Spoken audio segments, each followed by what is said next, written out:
Hi everyone, it's Emily Graziano here, and today I'm gonna do a video diary inspired by an article taken from the Ultimate Classic Rock website called Kiss, the Last Great, the Last Good, and the First Bad, where this roundtable of Kiss fans taken from, I think one person from Three Sides of the Coin is on there. There's some other like music critics or whatever.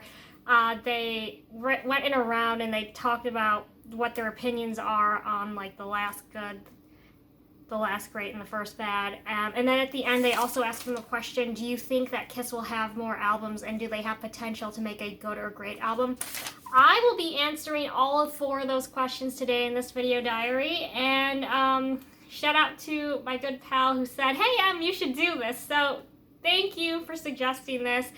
I just hope that you will have as much fun with it as I do. And with that, oh, and I will be linking the article down below, by the way, just in case you haven't seen it or you want to revisit it. So that will be linked in the description. So with that, let's just get into it. Okay, so what, in my opinion, is the last great Kiss album made? Guys, if you know me really well, you may think that this isn't a surprise, but to me, in my opinion, it is Revenge. Revenge is such an album, deeply embedded in the fiber of my being. This was the last studio Kiss album released before I was born, because I was born in 96, this was 1992. So I've always felt close with this album. My mom played it a lot. I mean, for better or worse. Songs like Domino and Take It Off and Unholy and I Just Wanna, those are part of my life. Every time I look at you, I love that song so much. It's just a very solid album. I know it has its flaws and some people don't like it, but to me, I will always love this album. Revenge is like the last great Kiss masterpiece in my humble opinion. Again, this is all my opinion, and my opinion bears very little weight in the grand scheme of the world, right? Like, my opinion is a hill of beans when there are way more pressing issues in the world to be concerned about. So, Kiss Revenge, it is the last great album. I absolutely love this album so much. So, that, in my opinion, is their last great, masterpiece, in my opinion. Okay, question 2. What is their last good album? And their last good album, I think, to me, is probably Carnival of Souls. I mean, this is a good album, but there's going to always be a part of me that won't like it. I think they were trying a little bit too hard to be current. Like, hey, we can keep up with Alice in Chains, we can keep up with Soundgarden, we can keep up with all of that.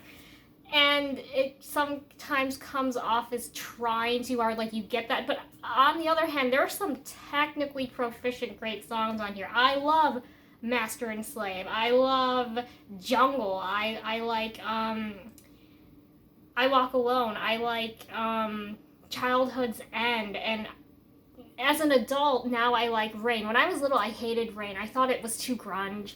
I hated it, but as an adult, I've really come around to it, and I've mentioned that before in a video where I talk about 5 Kiss songs from my childhood that I didn't like, but now as an adult I do. Hate is a great opener for this album, but yeah, part of me, when I was little, I thought the album cover was too fake. Like, it just didn't look legit to me. I'm like, well, that's not a real Kiss album. I didn't even know what a bootleg album was when I was a toddler. I didn't even know that concept. But to me, I thought, this picture looks fake or something. So I never considered it to be a legit album when I was little. But yeah, I think this is good, but it will never be that high caliber for me personally. So, because part of me will always say, oh, it's a fake.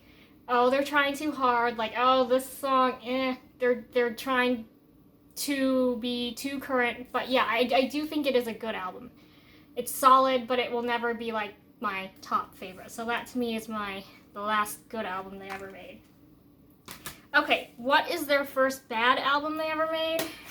Guys, it has to be Crazy Nights. This album is almost directionless. And I think they were lost for words. I think with this album and also with Sonic Boom, I believe they tried to replicate the Rock and Roll Over album. Here they had a little bit more success than they did with Sonic Boom trying to replicate that album, but of course both of them technically failed on that effort because nothing will replicate the Rock and Roll Over cover. But I mean, this is an interesting design. I've always liked the broken glass. I always liked the shattered. I always thought that was interesting when I was little. Not as fascinating as the Rock and Roll Over cover, but I always thought that was funny how it was broken. I always found that interesting. But back to this album. This album has no direction whatsoever. First of all, they're at a loss for words. Crazy, crazy nights. No, no, no, bang, bang, you. Like, were they at a loss for words? The song, When Your Walls Come Down, I've said this before, and the person who knows me knows what I'm gonna say.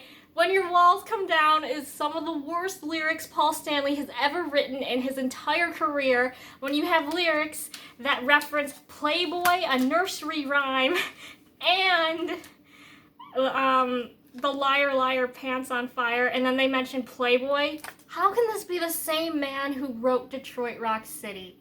How can this be the same man who wrote Let Me Know? I'm at a loss for words, everybody. I mean, this album does have some solid songs. I love Turn on the Night. I love Crazy Crazy Nights. When I was little, the Crazy Nights video, when Paul starts walking through the crowd, like, instead of crowd surfing, he starts crowd walking. I always thought that was a crazy idea, and it fit the video and the song, like that concept. I always thought that was just so funny for some reason. But guys, I mean, songs like I'll Fight Hell to Hold You. I just think that song goes on for way too long. I always thought that song was so boring. Like, Nothing Can Save It. And then the picture, like, Paul, what the hell are you wearing? I always hated that outfit on Paul. That's not even an outfit. I put on a random pair of jeans and yeah, I'm not even trying. Like, I just thought it was so stupid. I always hated that picture. And then, guys, this album's kind of a mess. Oh, I mean, don't get me wrong. Again, Reason to Live. Solid. I love that song. Hell or High Water is okay. It's not great. It's not crap. It's okay. I can take it or leave it. Yeah, terrible. Like, When Your Walls Come Down, Nothing Can Save It. I'm sorry, Bruce. Nothing can save it. I'm sorry. But guys, yeah, this is truly their first bad album. Okay, third question. Which album just missed the mark of being good? I actually came up with two possibilities for this. The first one, Animalize. I recently did like a review of this with In My Head channel and Right Between the Eyes podcast. By the way, Right Between the Eyes podcast, just thank you so much for having me as a guest on your Road to Rosemont series. It was very kind. It was really cool, and I look forward to saying hello to all of you at the concert in November. And we really analyzed this in that video that I did with them. Another video, sorry, where we fix Animalize. Like, what if we had to fix Animalize or change it or something? And there's solid stuff on here. I've Had Enough, Into the Fire, Heaven's on Fire, Burn Bitch Burn, Under the Gun. But then it's like you have some middle of the road clunkers that could have been better hits had they made better decisions. Like Murder in High Heels, you can tell Gene does not want to sing that. While the City Sleeps, Gene doesn't want to sing it. He's bored. And we came up with a solution, well, what if Eric Carr sang, like, While the City Sleeps? What if Eric Carr sang Murder in High Heels with some more energy? He wanted to sing. He was more than eager to get behind the mic. So, again, with those little decisions that could have turned this album from, hey, this is pretty solid, to, oh, this could have been great. This had a lot of potential to be great, because the lyrics, pretty great. Instrumentation, great, but it's like, Gene, you're putting me to sleep here. Put some energy into those vocals. I know you're making that movie, but you gotta still put this as your top priority. And then we kind of talked about how this, and I still agree with this should have been the front cover, because this, I always thought, the cover when I was little, I never wanted to like turn over this album or learn about it or anything because I thought the cover was really dumb. I thought, well, where's the band? How can this be a real album? This is another album I thought was fake when I was little because I'm like, well, that can't be a real album. It's just animal prints. Where's the band? But yeah, I just think with a little bit more care, it could have been a more solid album. But I don't think this is crap. I actually think it's a pretty good album considering all the circumstances that you had going into it. But I just think, yeah, it had really good potential and it just missed the mark. So yeah, the first decision I made was Animalize. And the second solution that I came up with was Hot in the Shade. This album, I like it better than I did when I was younger because there's some really good songs on here. Rise to It, I do like Hide Your Heart. Not as good as the Ace version. I do like King of Hearts. That's a great song. But then again, there's some crap on here. The Street Giveth and the Street Taketh Away. This is what happens when you let Tommy Thayer into your band, everybody. This is what happens. You get a song like The Street Giveth and The Street Taketh Away. You just know, okay? That should have been an inkling right then and there. We have to not let this man near our band. Like, yeah. Of course, Little Caesar, that's a big thumbs up, even though this album does sound like demos that were just polished up a little bit. Maybe if it had a little bit more care, maybe if you remove some filler, I think this actually could have been a solid album. If you remove this stupid Sphinx, like, I think it should have been like this should have been the front cover.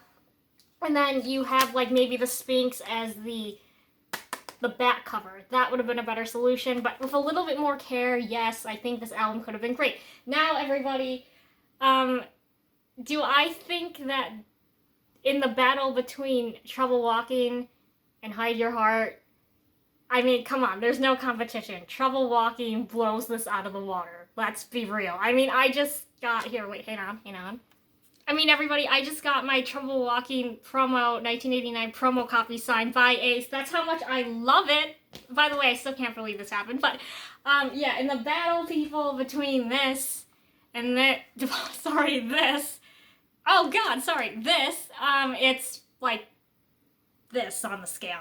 Come on. If I had to go see either Ace in 1989-90 or Kiss 1989-90, I'd rather go see Ace. Although I do love the fact that they had the lasers and the Sphinx and they opened with I Stole Your Love. I think the set list was pretty good, but yeah, Ace blew them out of the water in 1989.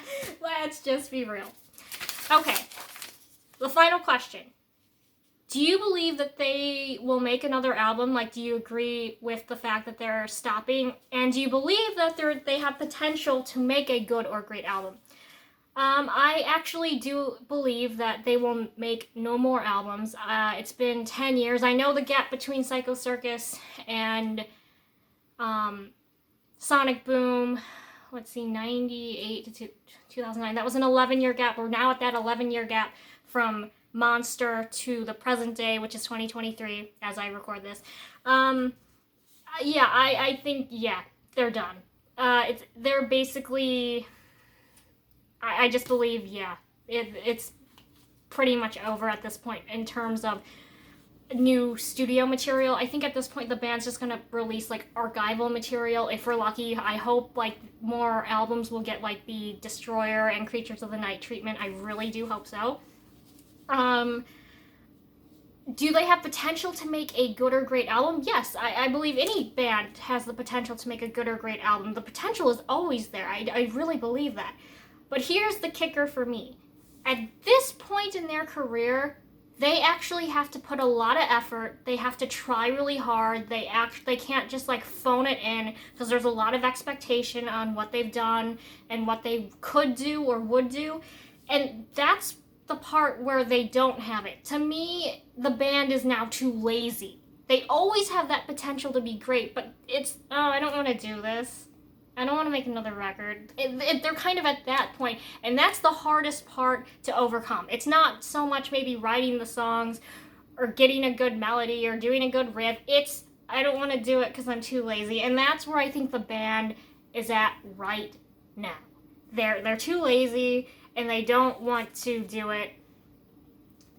You just have to put more effort into it, and they're not going to put more effort into it. That's unfortunately the point where they're at now, and I don't see that changing, especially with the End of the Road tour. Like, I don't see Kiss just pulling a Beatles move and deciding, oh, we're not going to tour anymore, we're just going to do new music. No, I don't think that at all. So that's where I stand with that. I mean, if they, let's say tomorrow they announce, hey guys, guess what? We're putting out a new album. Would I be into it? Of course I would be. How could I not? Would I be very interested to see in what they could put out? But is it actually going to happen? No. So, no, it won't. But that's my take on that. So, there you have it, everybody. I wanted to keep this around 15 minutes and under 20 minutes. There you have it. I will link that article below if you yourself wanted to take a look at it. And I just want to thank you for watching this video, and there'll be more to come, more ideas to come, I hope, that I'm going to do in the future. I may do my dream Ace Frehley setlist video. I've been toying around with that. And later, coming this year, tribute to 1998 in the Year of Kiss video. So look out for those, and I'm Emily Graziano. Thank you so much for watching, and I'll see you in the next one. Have a great day. Bye-bye.